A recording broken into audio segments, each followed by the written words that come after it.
dire. Si tu suis très bien, tu sauras de quoi je parle. Tu vois un peu, non? Voilà pourquoi il dit il faut suivre. Voilà, il faut suivre attentivement, tu vas comprendre. Voilà. Donc, je suis en train de te dire que je t'ai dit que est-ce qu'un être humain peut croire en Dieu? Tu as dit non, à cause du péché. Ça, c'est d'abord la première des choses. Voilà. Bon, à cause du péché, on ne peut pas croire parce que nous sommes de la nature pécheresse. Donc, tout ce que nous faisons, c'est le péché. C'est pas ça? Hein? Tout à fait, tout à fait. Voilà. Donc, raison pour laquelle Dieu vient vers nous par la miséricorde pour nous retirer de où nous sommes. Parce que miséricorde veut dire tu es dans un engrenage où tu n'as pas de solution. Et maintenant, tu viens, maintenant, quelqu'un vient te secourir. C'est pas ça. C'est pas ça. Allô? Problème de connexion. Allô? Frère, tu es là? C'est terrible. Problème de connexion.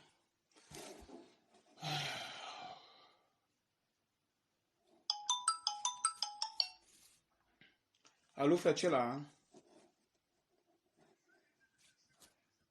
J'ai arrêté pour appeler. Ah ouais. Donc, je suis en train de dire que, puisque nous sommes des êtres humains, nous sommes des pécheurs, on ne peut pas croire en Dieu.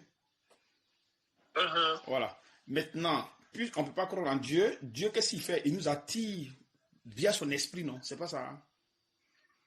C'est ça, c'est Parce ça. que nous sommes dans un engrenage où on ne peut pas s'en sortir. Et on n'a pas, comment dirais-je, une porte de sortie. Donc, qu'est-ce qu'il fait? Il nous fait miséricorde. Donc, la miséricorde signifie une personne qui est dans un coin où il ne peut pas s'en sortir. Et Dieu vient l'aider. Voilà pourquoi il dit miséricorde. Donc, maintenant, quand il nous prend maintenant dans ce péché, par quoi maintenant on peut le suivre? C'est par quoi? C'est par quoi on peut suivre Dieu? Par quoi on peut comment dirais-je, manifester ses œuvres? Tu n'as aucune idée. Bon, en croyant, bon, quand le salut nous est présenté en croyant en son Fils. Donc, en nous prêchant. Pardon? En nous prêchant la parole, c'est ça? Hein? Oui. Voilà. Donc, en nous prêchant maintenant, allez, il nous donne la foi. C'est pas ça? C'est ça, c'est ça. Est-ce que la foi là, vient d'un être humain?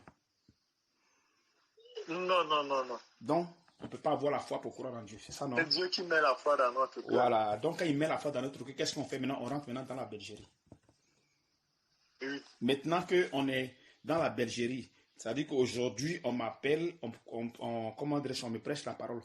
Est-ce que j'ai la foi pour croire en Jésus? Aujourd'hui, si on m'appelle, on me prêche la parole, est-ce que j'ai la foi pour croire en Dieu? Non, la foi n'est pas encore là. Voilà. La foi vient, je pense, progressivement qu'on écoute la parole de Dieu. Amen. Donc, c'est-à-dire que Dieu nous donne la foi de manière gratuite. C'est pas ça? Parce que la foi est une œuvre spirituelle. Elle n'est pas charnelle, elle est spirituelle. Donc, tout ce qui est spirituel vient de Dieu. Et tout ce qui est charnel vient de l'homme. Donc, c'est-à-dire que c'est deux œuvres carrément différentes. Voilà, les deux sont différentes. Donc, nous qui sommes charnels, on ne peut pas croire en Dieu, on ne peut pas venir vers Dieu. Tout à fait. Voilà, donc c'est Dieu qui nous donne la foi et nous mène. C'est comme si c'était un pont. Donc, à partir de cette foi-là, maintenant, nous rentrons maintenant dans la bergerie et dans la bergerie, maintenant, nous grandissons maintenant dans la foi. C'est pas ça? C'est ça. Voilà. C'est ça, non? C'est ça, frère. Comme tu me disais qu'on peut croire en Jésus, là, voilà pourquoi je t'ai posé ces trucs-là. Bon, maintenant, tu me parlais d'ici que j'ai constaté beaucoup de manipulation et un esprit de division où à chaque fois, il mettait les gens sous discipline, à tort et à travers, et ne voulant pas qu'on lui dise. Mais la discipline, elle existe, non? Elle n'existe pas. La discipline, elle existe, mais si nous sommes dans un corps et que nous sommes frères, on ne peut pas discipliner peut-être une jeune convertie qu'on voit ses états, qui n'a même pas encore, qui manifeste des œuvres un peu bizarres. Il y a certaines sanctions qu'on peut prononcer sur cette personne. Il y a certains mots qu'on peut prononcer sur cette personne. Parce qu'on sait que celle-ci, elle est déjà née de nouveau. Mais quand quelqu'un ne connaît même pas encore... Né de nouveau pour toi, c'est quoi? Qu'est-ce qu'on appelle né de nouveau? Bon, comme vous avez dit tout à l'heure, si je m'en tiens à cela, vous avez dit que la foi vient quand on nous a prêché la parole et c'est Dieu qui met ça dans notre cœur. Oui, mais c'est pas quand tu as la foi que tu es né de nouveau. Né de nouveau, c'est le baptême du Saint-Esprit. C'est le baptême du Saint-Esprit qui te fait naître de nouveau. Donc c'est carrément différent parce qu'il faut faire attention. Faire attention à la foi que Dieu te donne pour entrer dans le corps et le baptême du Saint-Esprit. C'est carrément deux choses différentes. Tu peux croire sans avoir le Saint-Esprit. Tout à fait. Je pense qu'on est d'accord. Comme un acte 8. Acte 1, verset 8. Voilà. Acte 8, quand tu dis là, les Samaritains, ils avaient cru. Et c'est après que les apôtres sont venus pour leur prêcher que le Saint-Esprit est descendu. Tu vois un peu. Les apôtres aussi de Jésus, les apôtres de Jésus aussi, ils avaient cru en Jésus, mais il n'y avait pas le Saint-Esprit. C'est après que le Saint-Esprit est venu. Donc c'est carrément différent. Parce que beaucoup... S'il te plaît, j'ai une question. Donc, quand le Saint-Esprit n'était pas encore descendu, il n'était pas encore né de nouveau. Non. Naître de nouveau, c'est quand tu reçois le Saint-Esprit. Parce que naître de nouveau, c'est quoi? C'est-à-dire que c'est une conversion. Tu quittes de l'homme charnel à l'homme spirituel. Bon, la différence que je voudrais un peu dégager de là, peut-être, ça pourrait être un blocus. Et quand on croit maintenant au Seigneur Jésus, non, la croyance n'a rien à voir avec le Saint-Esprit. Ce n'est pas le Saint-Esprit qui t'amène le baptême du Saint-Esprit qui t'amène là. Non. Quand tu prêches, quand Jésus a prêché à ses disciples, est-ce qu'ils n'ont pas cru en lui? S'ils ont cru. N'a-t-il pas dit que maintenant vous êtes purs à cause de la parole que je vous ai annoncée? C'est pas ce qu'il a dit. Si. Mais est-ce que vous avez le Saint-Esprit? Pas encore. Donc ça dit qu'on peut croire sans avoir le Saint-Esprit. Tu comprends un peu? Tout à fait. Voilà. Maintenant, quand tu crois maintenant, c'est maintenant, après maintenant que le Saint-Esprit peut descendre sur toi. Voilà. Maintenant, la Saint-Esprit vient maintenant confirmer ta foi à laquelle tu as cru, si elle est vraiment véritable. C'est lui qui vient sceller la personne. C'est pas ça. C'est pas ça. Hein? C'est ça. Voilà. Maintenant, tu dis ici que tu parles de discipline. Tu sais, il faut faire très attention. Il ne faut pas avoir l'habitude de discuter avec les pasteurs. C'est pas bon. C'est très dangereux.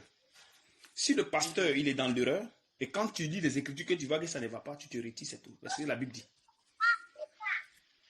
Il ne faut pas rester en train de discuter avec lui. Tu vas vouloir le corriger. Non. Tu ne peux jamais être... tu ne peux jamais avoir raison devant un pasteur. Non, jamais. Le vrai pasteur, hein, pas des faux. Les vrais pasteurs. Parce que, tu sais, dans le corps de Christ, Dieu donne à chacun une mesure de foi. Et ça peut dire cette mesure de foi, tu prêches. On dirait qu'il y a les amants qui sont à côté, ce qui fait un peu de bruit. Tu vois, nos frères. Pardon? J'ai dit, on dirait qu'il y a les enfants qui sont à côté de toi qui font un peu de bruit. Oui, je l'ai fait. Tu vois, non? Donc, c'est en fonction de la mesure de foi que Dieu te donne que tu prêches la parole. Tu sais ça, non? Donc, il y a d'autres qui ne peuvent pas avoir toute la lumière de la parole. Dieu ne permet pas. Voilà, parce qu'on est dans le corps de cette... tu vois, donc, quand tu es dans une église et que tu remarques certaines choses que tu ne vois pas, la seule chose que tu fais, tu mets devant le Seigneur, c'est tout. Voilà, quand tu mets devant le Seigneur maintenant va te guider. S'il doit t'enlever dans l'église, il t'enlève dans l'église.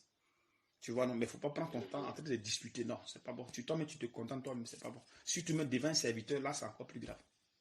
Parce que le fidèle n'aura jamais raison devant un serviteur. Jamais devant le Seigneur. Jamais. Tu vois un peu. Donc, tu disais que tu as constaté beaucoup de manipulation, un esprit de division et autres. Mais toi, tu sais que quand vous entrez dans le corps de Christ, il y a toujours les persécutions, tu le sais très bien. Tout à fait. Voilà, les persécutions. Et pourquoi les persécutions selon toi? Bon, je peux dire à cause du manque de connaissance de Christ. Et je peux dire à cause aussi de le manque de la vraie conversion des uns et des autres. Non, pourquoi? Tu sais que le Seigneur se glorifie dans notre faiblesse, non? Tu sais ça, non? Oui. Voilà. Donc, pour que tu sois faible, là, qu'est-ce qu'il faut? Il faut que tu amènes la persécution pour que tu tombes. C'est pas ça? Si. Voilà, tu as vu. Et maintenant, la persécution forme la foi. Tu sais ça au moins? Oui. Voilà. Quand tu dis un Jacques, même, un Jacques 1 même, ça est là-bas. Tu vois. Il dit, sachant que l'épreuve de votre foi produit la patience, mais il faut que la patience accomplisse parfaitement son œuvre, afin que vous soyez parfaits et accomplis sans faille en rien. Donc ça dit que Dieu amène l'épreuve, afin que ta foi soit formée. Si tu es un voleur, Dieu t'amène l'épreuve de vol, pour voir si tu vas tomber là-dedans. Si tu es un menteur, Dieu t'amène l'épreuve de menteur, pour voir si tu vas mentir. Si tu es un homme qui est colérique, Dieu t'amène l'épreuve de colère pour voir si tu vas tomber à l'intérieur. Et c'est comme ça que Dieu fait des persécutions sur des persécutions. Tu vois. Donc, si toi, tu vois que le pasteur, ça ne va pas. Parce que comment Dieu fait? Nous sommes dans le corps, nous tous. Maintenant, les fidèles qui sont là, chacun maintenant a sa mesure de foi. Et maintenant, chaque personne, chaque frère a un père dans la foi. C'est comme ça que Dieu fonctionne. Parce qu'en toi, il y a quelque chose qui est créé à l'intérieur de ta foi. Donc, si soit c'est moi qui dois te prêcher la parole afin que tu grandisses dans la foi et que tu vas ailleurs, tu vas y rester, mais à un moment donné, quand les temps seront accomplis, alors Dieu va t'attirer vers moi. Voilà, Dieu va commencer à t'ouvrir l'esprit pour comprendre certaines choses et tu vas te séparer. Voilà, dès que tu te sépares, quand tu viens ici, quand la parole est prêchée, ton âme va commencer à reconnaître ce que je dis. Quand l'âme va commencer à reconnaître ce que je dis, l'âme va rester en paix. Puis c'est fini, les inquiétudes disparaissent. C'est comme ça que Dieu fonctionne. Et tu ne vas plus aller à gauche, à droite, non. Tu vas rester là, puis la foi va grandir, puis le Saint-Esprit va descendre sur toi. Tu comprends, frère? Voilà, c'est comme ça que Dieu fonctionne. Tu dis? J'ai compris. Voilà, tu as vu. Et c'est comme ça que Dieu fonctionne. Tu comprends? Mais il ne faut pas prendre ton temps en train de discuter ici ou si, non. Il ne faut pas faire ça. Si tu sais que sur le coin, il y a Dieu, tu t'arrêtes. Tu t'assois là, tu écoutes. Point. S'il y a une erreur, le Saint-Esprit va corriger. Parce que l'évangile de Christ n'est pas prêché par des hommes, mais par le Saint-Esprit. Donc toi, tu viens pour corriger le Saint-Esprit, il y a un problème. Tu vois? Si tu sais que l'Esprit est là, tu restes tranquille seulement, tu écoutes. Tu comprends quelque chose, tu demandes. Il t'a expliqué comme il peut, tu avances. C'est tout. Le jour que le Seigneur veut que tu quittes, il t'enlève là. Point, tranquille. S'il dit que c'est là que tu vas grandir, s'il y a un problème, que le pasteur a peut-être il a fait une erreur dans ses prêches, c'est le Seigneur qui l'a permis. Donc le Seigneur aussi va venir corriger. Voilà. C'est pas toi de venir, oui, non. Ça, il faut enlever ça carrément dans ton esprit. C'est pas trop intéressant, quoi. Mais quoi encore, mon frère? Bon, je pense que vous avez tout dit, vous avez tout résumé. Non, il faut me tutoyer, s'il te plaît. Il ne faut pas me vous voyez. Donc, actuellement, tu as un problème. Actuellement, tu as un problème avec ta femme. Tu as quel âge maintenant?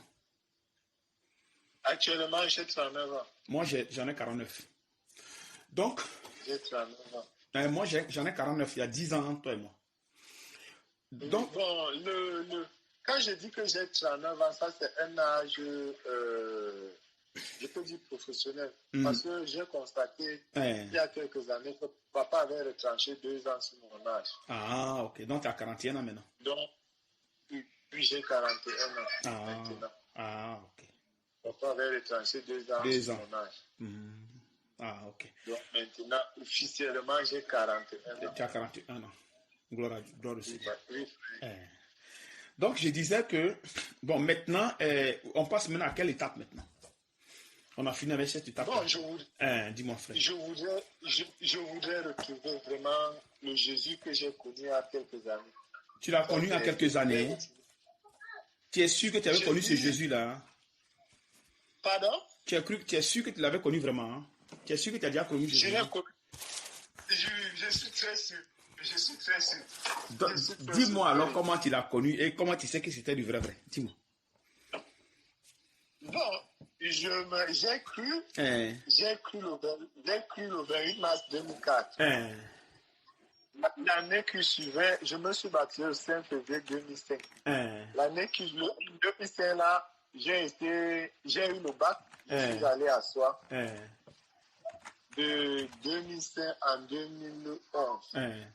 J'ai marché avec le Seigneur parce que j'étais étudiant à Soie et puis j'ai vu les faits étaient là. Quel fait? Les faits de la l'effet de la conversion, bon, j'étais déjà un dirigeant parmi les étudiants.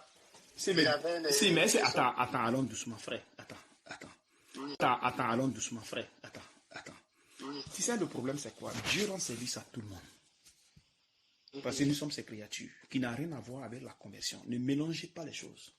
Dieu peut te rendre service, tu peux être riche, tu peux avoir tout. Mais ça ne veut pas dire que tu as Dieu. Voilà.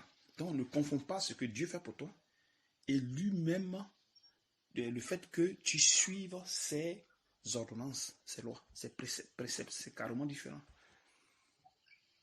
Ou bien c'est pas ça? Ce qui me fait savoir que j'ai réellement cru, j'avais carrément abandonné le péché, l'immoralité sexuelle. Déjà même, avant que je ne croie, je m'étais séparé de ma copine en 2002. Jusqu'en 2004, je n'ai pas connu de femme. Bien que j'étais un non-croyant, j'avais décidé de mettre ce point-là de côté. Mais tu sais qu'il y a des gens qui sont non-croyants et qui font ce qu'ils sont en train de faire. Tu sais ça? Tout à fait, tout à fait. Donc, ça veut dire que ce n'est pas là le problème. Le problème est autre chose. Tu vois, qu'est-ce que la Bible dit dans Jean 14, 21? Il dit, celui qui a mes commandements et qui les garde. Tu gardes les commandements de Dieu? Pas vraiment, il faut que je sois vrai, pas vraiment. Tu as vu? Il dit, celui qui a mes commandements. Mais pour avoir les commandements de Dieu, il faudrait que ça te soit révélé. C'est pas ça? Si. Est-ce que Dieu t'a révélé ses commandements? Il t'a révélé vraiment sa doctrine, ses écritures. Ta compréhension selon l'esprit. Est-ce qu'il te l'a révélé? Parce qu'on ne fait pas de soi-même disciple. Il faut qu'on fasse de toi disciple. Non que toi-même tu te fais disciple. Donc c'est-à-dire que si tu dis que tu as cru réellement, ce qui veut dire que où tu étais, il y avait Dieu. Donc là-bas, il y avait la parole de l'esprit.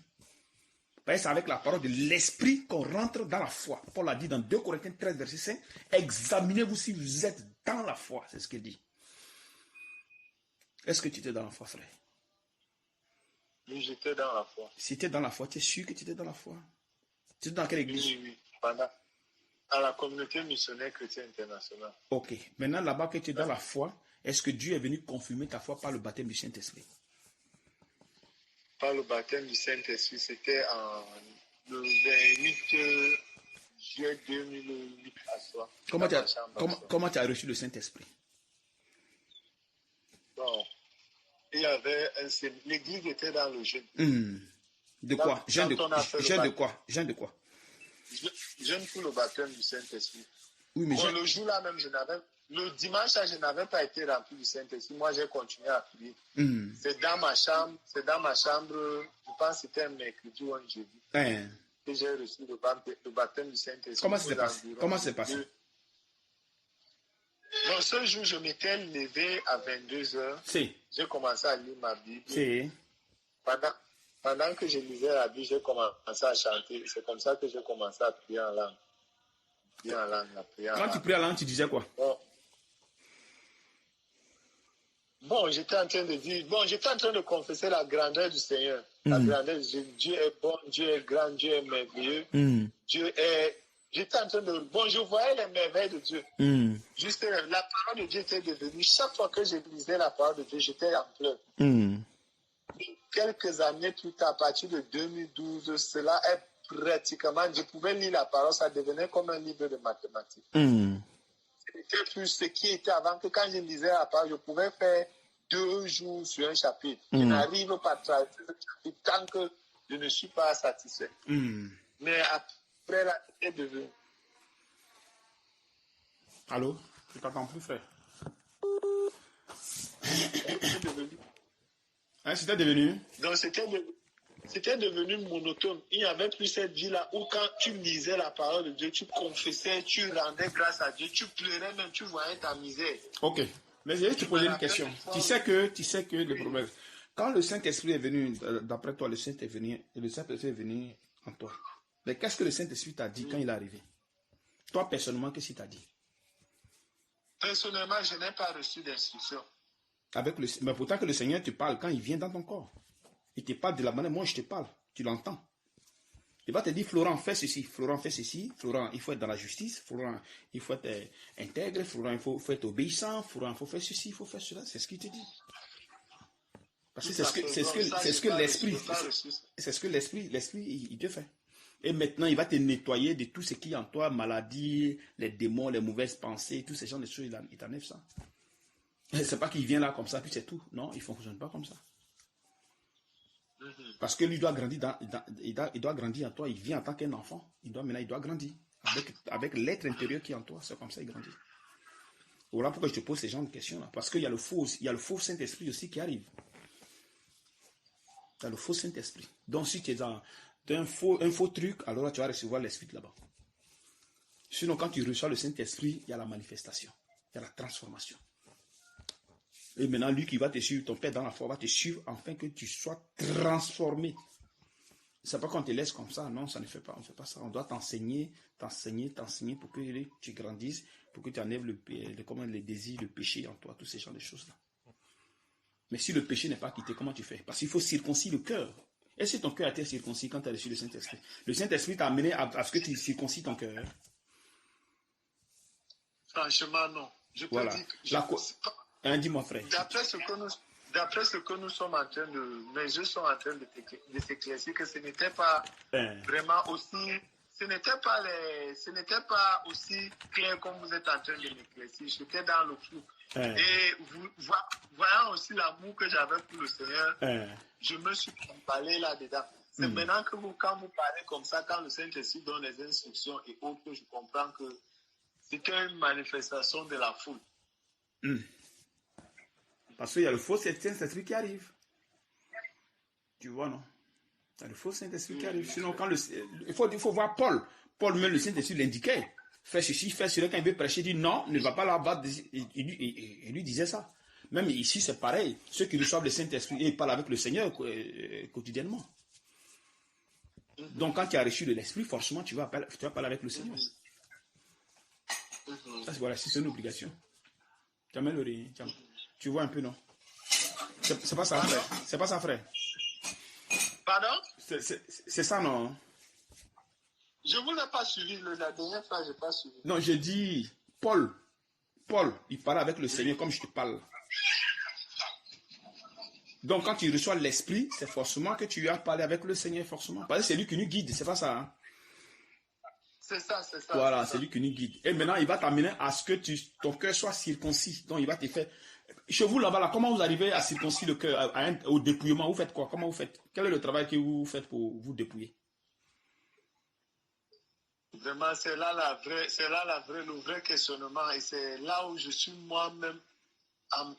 Je peux dire c'est là où je suis coincé. Parce que je me suis rendu compte que la compréhension que j'ai de la Bible, elle est beaucoup plus intellectuelle que, comment dire, surnaturelle. Que spirituelle, quoi? Elle n'est pas spirituelle. Si elle était spirituelle... Non, il dit que spirituelle, quoi. C'est-à-dire que tu as plus la compréhension intellectuelle que spirituelle, il veut dire.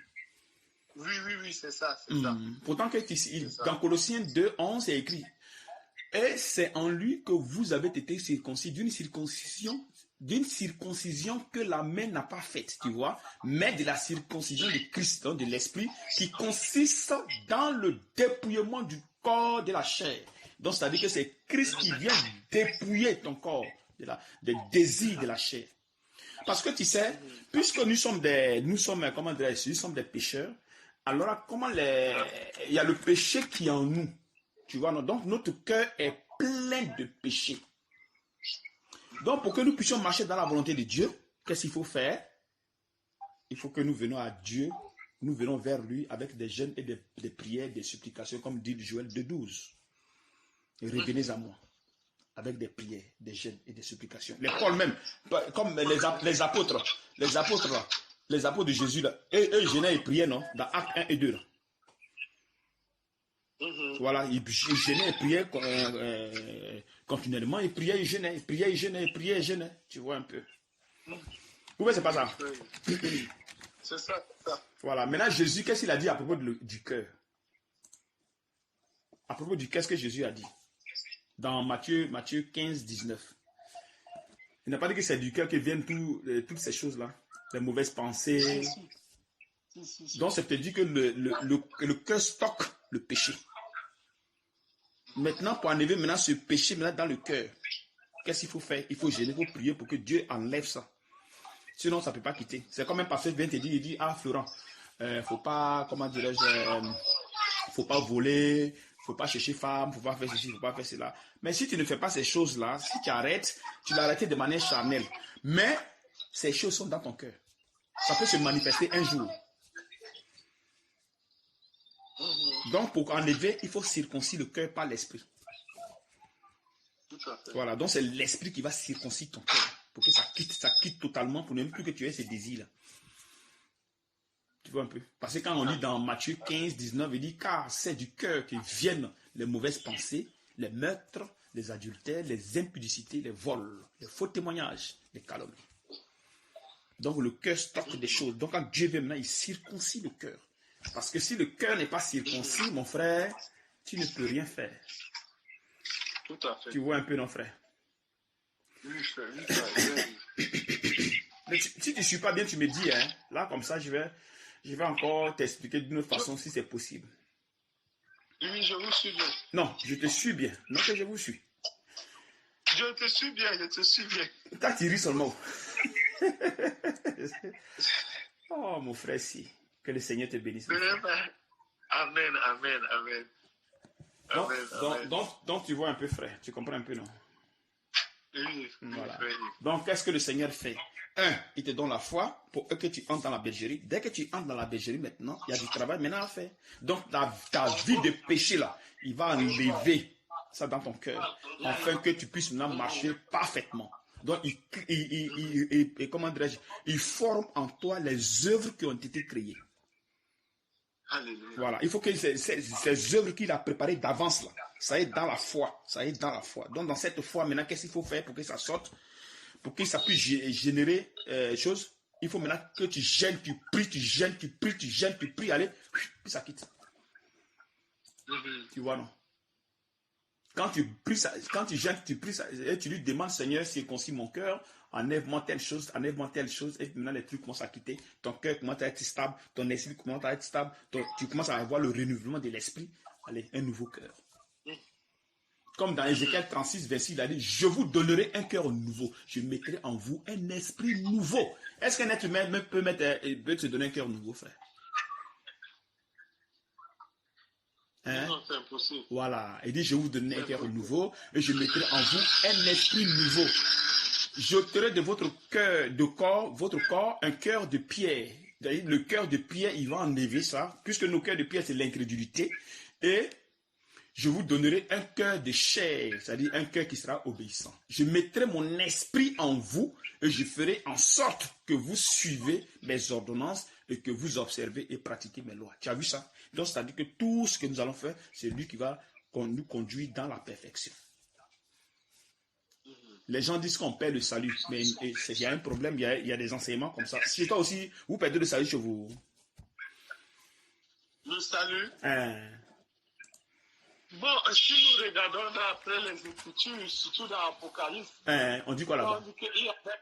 Il dit qu'il y avait des noms qui avaient été écrits et certains noms qui avaient été effacés. C'est à partir de là qu'on dit qu'on peut perdre. Si, mais c'est quel nom qui a été écrit et quel nom qui a été effacé? Parce qu'il y a des gens qui sont à l'intérieur pour qu'ils puissent accomplir la loi de Dieu, puis sortir, qui est différent. Donc, il faut faire très attention. Tu vois, il faut faire très attention. Il y a des gens spécialement qui sont là pour accomplir quelque chose. Sinon, le salut est pour les enfants de Dieu. Quand on nous dit qu'on a été racheté là, c'est quoi selon toi? Le rachat, c'est quoi? Dans l'Ancien Testament, quand on parle de rachat, là, de quoi? Qu'est-ce que tu comprends par là, rachat? Le rachat, c'est quelque chose qu'on ne peut plus répéter. Non, le rachat. Quelque chose qu'on ne peut pas faire quoi? Qu'on ne peut plus perdre. Bon, quand on t'a racheté, ça veut dire qu'on t'a scellé quelque part. Si, mais le rachat d'abord même, c'est quoi? Le mot rachat là, selon toi, comment c'est défini? Le mot rachat, je peux dire, c'est comme une seconde chance que Dieu nous donne. Non, il ne parle pas de Dieu, il dit mais rachat mais lui-même, de par sa définition même. Rachat. Bon. Il y a achat et il y a rachat. C'est carrément différent. Acheter 2 fois. Voilà. Tu vois, donc ça dit quelque chose qui t'appartient, tu viens aller racheter cela. C'est pas ça. Hein? Chut. Tu comprends? Ah non. Tu comprends un peu, non? Oui, je comprends. Voilà, donc c'est-à-dire que voilà, donc c'est-à-dire qu'on appartenait à quelqu'un. Et la personne vient nous reprendre. C'est pas ça? Si. Donc si tu n'appartiens pas à Jésus, est-ce qu'il va venir te reprendre? Non. Voilà. C'est aussi simple. Donc c'est-à-dire que le salut, tu ne peux pas perdre. Parce que le salut est réservé pour les enfants de Dieu. Le salut est réservé. Parce que quand vous dites qu'on peut perdre le salut, c'est de l'orgueil que vous avez en vous. C'est l'orgueil. Oui. Je n'avais pas vu ça comme ça, frère. Si, mes frères, selon toi, si tu dis qu'on peut perdre le salut, c'est que Jésus ne peut rien faire. C'est pas ça? Si. C'est simple. C'est vrai. Parce que nous savons que ce que nous manifestons, l'amour. Jésus a dit quoi? Il dit, je vous laisse la paix. Je ne vous laisse pas comme le monde. Donc, c'est-à-dire que la paix, il y a la paix du monde et il y a la paix de Jésus. Tout à fait. Mais la paix de Jésus, un être humain peut manifester la paix de Jésus? Non, c'est impossible. Bon. Et l'amour de Christ, est-ce qu'on peut manifester? Non, c'est aussi impossible. La tempérance, tout ça, on ne peut pas. Donc, c'est-à-dire que tout ça, ça vient de Dieu. Bon, maintenant, comment toi, tu vas faire pour croire en Dieu, pour être agréable à Dieu? Comment tu fais? Toi qui es pécheur, comment tu vas manifester l'amour de Dieu pour dire que je vais garder mon salut? Tu fais comment? C'est une impossibilité. Voilà, tu as vu. Donc, ça veut dire qu'il y a la paix de la chair et il y a la paix de l'esprit. Il y a l'amour de la chair, il y a l'amour de l'esprit. Il y a la tempérance de la chair, il y a la tempérance de l'esprit. Il y a la patience de la chair, il y a la patience de l'esprit. Tout est deux. Raison pour laquelle, quand tu n'as pas reçu la vraie foi de Christ, tu ne peux pas, comment dirais-je, aller de l'avant. Tu ne peux pas. Tu vas fonctionner selon ta volonté, mais non selon la volonté de la chair. Comme Paul dit dans Galates 5,16, marchez selon l'esprit, afin que vous n'accomplissez pas les désirs de la chair. Donc, ça dit que dans les désirs de la chair, on a les désirs de l'esprit. Et pour avoir les désirs de l'esprit, il faut forcément le Saint-Esprit. D'abord, il faut d'abord que tu sois dans la bergerie. Donc, c'est-à-dire qu'il faut qu'on te prêche la parole de la bonne façon. Un homme de Dieu qui vient de Dieu. Et c'est lui qui va faire de toi disciple. Alors, si soit une église n'est pas disciple, que cette église ne veut pas de Dieu, tu n'es pas disciple de Jésus, mais tu es disciple de l'église. Et je ne sais pas si on se comprend. Hein? Si, on se comprend. Voilà. C'est la base qui est importante. Quand la base est bonne, tu vois Paul, non? Paul était Gamaliel, non? Si. Et après, il a quitté, mais avant de suivre Jésus, est-ce qu'il n'a pas abandonné Gamaliel? Il a abandonné. Voilà, il a abandonné. Parce qu'il ne pouvait pas rester là, puis être... Non. Il faut qu'il abandonne et maintenant trouver maintenant les frères qui sont ici, qui ont une base, et après maintenant, de là maintenant, aller... Donc il fallait qu'on fasse de lui d'abord disciple, et après maintenant, homme de Dieu. Révélation, tout. Donc c'est comme ça se passe. Donc tu ne veux pas être dans le faux et dire que tu as le Saint-Esprit. Tu ne veux pas être dans le faux et dire que tu marches avec Jésus. Tu ne veux pas être dans le faux et dire que je connais Jésus. Non, c'est impossible. Il faut forcément qu'on fasse de toi d'abord disciple. Quand tu fais disciple, c'est à partir de cette base-là maintenant, ta foi maintenant est construite. Amen. Tu comprends, frère? J'ai compris. Voilà. Et après, maintenant, quand tu vas voir maintenant la manifestation de l'esprit, la paix de Dieu dans ton cœur, toi-même, tu vas sentir. Ce n'est pas que ces discussions. Toi-même, tu vas vivre et tu vas rendre gloire au Seigneur Jésus. Tu verras la différence entre ce que tu étais avant et ce que tu étais maintenant. Et maintenant, qu'est-ce que Dieu va faire? Parce que comme Dieu amène les persécutions, souvent, il peut passer par ta femme, il peut passer par tes enfants pour te persécuter, afin de construire ta foi dans la justice. Et créer en toi le pardon, la compassion. Parce que pour que tu arrives à pardonner, il faudrait que Dieu t'amène les persécutions. Comment tu peux pardonner si Dieu ne t'amène pas les persécutions pour voir si vraiment, effectivement, ta foi est construite? Comment tu fais? Si Dieu dit que non, tu n'es pas un voleur, ou bien peut-être que tu ne cherches pas femme. Il faut aller dehors voir si tu n'as pas les fesses des femmes. Tu es sûr? Non. Non, je ne parle pas de toi. Je suis en train de dire que quelqu'un, un chercheur de femmes, il dit, bon, moi, je ne cherche plus femme. C'est-à-dire que, mais va dehors pour voir si tu n'as pas de réelles femmes là-bas. Ça peut te dire que, on ne peut pas rester dans un enclos, dire que non, moi, je suis comme ça, je suis ceci. Il faudrait que les persécutions viennent. Et si tu tiens à cela, là tu es bon. C'est pas ça. Hein? C'est ça. Voilà, donc c'est pour cette raison que le Seigneur nous amène les persécutions, pour transformer notre foi. Donc toutefois qu'il t'amène les persécutions commencent à transformer ta foi. Donc même si tu tombes, tu vas comprendre, tu vas commencer à être gêné de ce péché que tu as fait. Ça va commencer à attrister ton cœur. Et tu vas te tourner vers Dieu. Mais si tu pêches bien, tranquille, sans problème, tu t'en fous, c'est qu'il y a un problème. C'est que tu n'as pas encore connu Dieu. Parce que pour ceux qui commencent à connaître Dieu, toutefois qu'ils pêchent, ça les amène à la tristesse. Et c'est cette tristesse qui va t'amener maintenant à la repentance. Maintenant, quand tu vas te repentir maintenant, ce sera une bonne repentance parce que Dieu t'a déclaré saint. Dès que tu crois à sa foi originale, il te déclare saint. À partir de là, maintenant, il t'accorde la repentance et le pardon de tes péchés. Tu vois, non? Et maintenant, tu vas commencer à grandir maintenant dans la foi, doucement. Maintenant, tout ce qui est dans la foi va commencer à se mettre maintenant en œuvre, en place. La foi soit complète. Parce que c'est la loi qui s'accomplit en nous et ce n'est pas que nous qui accomplissons la loi. C'est là l'erreur des églises. L'église pense que c'est nous qui accomplissons la loi. Non, c'est la loi qui s'accomplit en nous. C'est la loi. Amen. C'est la loi, elle, qui s'accomplit. Parce que c'est elle qui a la plus puissance, c'est elle qui a la puissance. Nous sommes des pécheurs. Nous ne pouvons rien faire sans Dieu. Jésus a été clair là-dessus. La Bible dit que l'affection de la chair ne peut pas se soumettre à la loi de Dieu. Romains 8. Comment dirais-je? L'affection de la chair ne peut pas se soumettre à la loi. Donc, tout ce qui va sortir de nous, moi je vais faire ceci, moi je vais faire cela, moi je vais croire en Jésus, moi je vais suivre Jésus, non, moi je ne vais pas mentir, tout ça là, c'est pas possible. Je vais aimer Jésus, non, ça vient de toi. Donc l'affection de ces trucs-là ne peut pas, se soumettre à la loi de Dieu. Il faudrait que Dieu mette ça en toi. Pour que Dieu mette ça en toi, il faut que ça soit créé d'abord en toi. Parce que ce qui est créé, c'est ce qui se manifeste. Il faut que ça soit créé d'abord d'avance, avant ta naissance. Donc Dieu a déjà créé ces choses à l'intérieur de toi et ce sont ces choses-là qui vont maintenant sortir. Tu comprends, frère? J'avoue vraiment que en 30 ou 45 minutes, j'ai appris beaucoup de choses. Amen. Et je vois que je dois aller au pied de la croix, supplier vraiment la grâce de Dieu et sa miséricorde. Amen. Donc tu vois maintenant que un être humain ne peut pas croire en Dieu. Un être humain ne peut pas avoir la foi pour dire que je crois en Jésus. Non, tout est gratuit.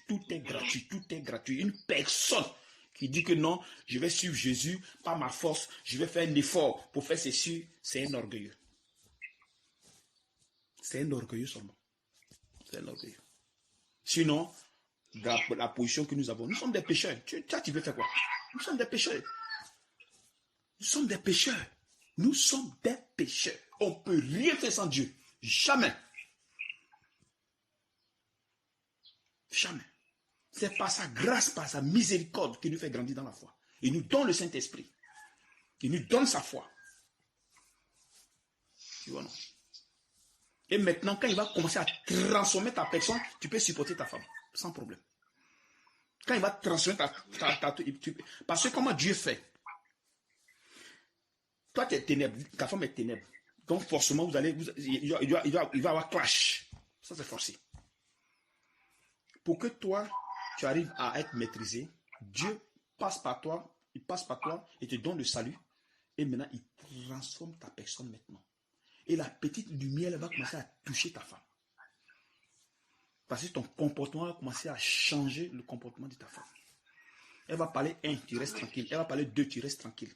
Elle va parler 3, tu restes tranquille seulement. Et tu vas voir qu'à un moment donné, elle va changer. Parce que le fait que toi te soumettes à Dieu, la grâce qu'il va te donner va agir sur ta femme. Et c'est là maintenant, cette grâce va attirer maintenant sa femme.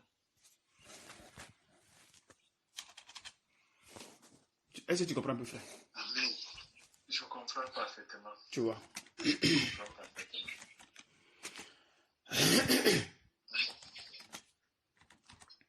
Tu vois, non? Je bénis vraiment l'Éternel. Non, on ne dit pas l'Éternel. Attention. Dans le corps de Christ, ce n'est pas éternel. Faites attention beaucoup, frère. Dans le corps de Christ, ce n'est pas éternel. C'est Jésus-Christ de Nazareth. L'Éternel, c'est l'Ancien Testament. Amen, amen. Tu vois encore qu'il y a une erreur. Donc quand tu vas faire truc, ne dis pas l'Éternel, il faut dire Jésus. Amen, amen. Voilà, c'est Jésus, c'est pas éternel. Et c'est éternel le nom éternel peut t'enlever, comment dirais-je, peut t'enlever un démon. Non, non, non, non. Ah, donc tu comprends maintenant. Oui, frère. Tu vois, voilà. Donc sinon, ça ne peut pas t'enlever un démon, jamais.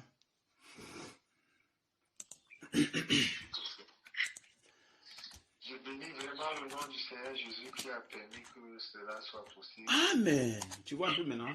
Parce que j'étais, je peux dire, dans une fourberie avec des batailles dans mon esprit, dans mon être. Je savais qu'il y avait un manquement. Et puis j'ai connu Maman Flore, ça fait pratiquement déjà la 3e ou 4e année. 4e année. Oui, quelque chose comme ça. Bon, ça fait pratiquement 3-4 mois qu'on n'a pas eu des échanges. Oui. On n'a pas causé comme on causait avant. Bon, ce matin, j'ai senti qu'il fallait que je l'appelle. J'ai dit, il faut que je l'appelle. Quand maman Fleur est venue au pays, j'ai vu en elle une maman qui nous a conseillé, qui nous a aimés. Mon épouse et moi, elle nous a donné des conseils, comment il faut vivre, comment il faut entretenir même les frères. Et puis, j'ai senti en elle une maman. Bon, je me suis dit, comment est-ce que ça peut faire que je n'appelle pas maman Flore, ça fait 3 ans, ça fait 3 mois. J'ai pris le téléphone, je l'ai appelé, on a causé. Bon, je l'ai partagé, elle sait que quand moi j'ai quelque chose à dire, si c'est les bas-fonds, si je suis en colère, je ne vais pas cacher que je ne suis pas en colère. Si je suis fâché, je ne vais pas cacher, je vais tout dire. Je vais exprimer mon mécontentement. Oui. C'est comme ça qu'elle m'a donné presque les mêmes conseils similaires comme vous m'avez dit. Oui. Là où je suis, si ça ne va pas, je prie, je reste tranquille et puis je me sépare avec ces gens dans la paix. Oui. S'il y a un truc là-bas, je ne cherche pas à les raisonner, à faire ceci, je prie et puis je quitte là-bas Voilà. en paix. Parce que la Bible dit sortez au milieu d'eux. Il n'a pas dit corriger les non. Il dit sortez au milieu d'eux. C'est comme ça qu'elle a donc dit qu'elle va me passer votre numéro. Ton numéro. Ton numéro. Elle va me donner ton numéro pour que j'entre en contact avec toi. Oui. Donc c'est comme ça que je me suis senti obligé de vous appeler. Ouais, que j'ai tout fait pour essayer d'avoir un temps libre et de pouvoir causer avec toi. Amen. Donc c'est un peu ça. Amen, frère. Donc je vais donner ton numéro aussi à mon épouse. Non, il n'y a pas de problème. Y a pas, tu sais, elle te dit une chose que tu as fait. Frère, elle te dit une chose. C'est-à-dire que les gens ont mal interprété la parole en disant que venez à Jésus, venez à Jésus, venez à Jésus. Pourtant que ce n'est pas comme ça. C'est le Saint-Esprit qui attire les gens. Voilà, c'est le Saint. Tu peux me donner mon numéro à ta femme, puis elle ne vient pas, elle s'en fout. Mais il ne faut pas l'en vouloir. Il faut attendre quand ton temps viendra, elle va venir elle-même. Voilà. Mais néanmoins, donne-lui le numéro. Si elle ne vient pas, ne t'occupe pas d'elle. Ne t'occupe pas d'elle. Laisse-la.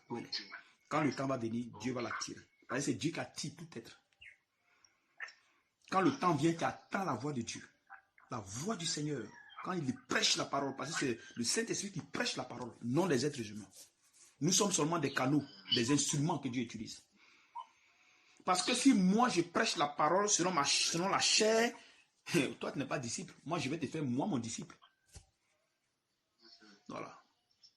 Mais quand le Saint-Esprit vient, c'est lui qui prêche la parole. Et nous savons que dans Jean 6, 63, les paroles que je vous dis sont esprit et vie. Donc cette parole-là vient en toi, puis ça régénère ta personne. Tu vois? Donc il faut que cette parole soit esprit et vie. Voilà, tu vois un peu. Donc ça fait qu'on ne peut pas se sauver soi-même. Donc si tu donnes le numéro à quelqu'un, la personne ne vient pas, reste tranquille et toi, il faut prier afin que ta lumière arrive à attirer ta femme. Amen, amen. Parce que c'est la lumière qui attire. Tu vois, frère? C'est pas ça. Hein? C'est ça, frère. Tu vois, non? Donc, ok, frère. Donc c'est un peu ça. On va devoir se séparer. Je vais vaquer à mes occupations, mais je vous reviendrai dès que... Je te reviendrai dès que ce sera possible. Alléluia. Vraiment, pardonnez ma maladresse, je vais m'habituer. Vous savez, ici, on nous a toujours habitués à ça. Mais toi-même, tu sais que tu... Mais est-ce qu'on vous voit Jésus, qui est notre Père? Amen, amen. Maintenant, qui suis-je pour que tu me vois et tu tutoies Jésus? Pourtant, Jésus, c'est notre Père. C'est le Dieu créateur. Alléluia. Donc, tu me mets en confrontation avec mon Dieu qui m'a envoyé vers toi. Alléluia. Tu vois un peu. Alléluia. Je vais prier que la grâce de Dieu me soit donnée, que ce langage me quitte. Amen. Amen. Donc, ce que tu vas faire, si vraiment tu veux continuer avec nous ici, alors je vais te mettre sur un jeûne et un modèle de prière, afin que tu puisses faire cela pour que le Saint-Esprit puisse t'aider et enlever tout ce que tu as enseigné, on t'a enseigné avec les mauvaises pensées, la haine, le mépris, l'orgueil, tout cela commence à quitter en toi pour que tu reçoives l'Esprit de Dieu. Ok, frère? Il n'y a pas de souci, frère.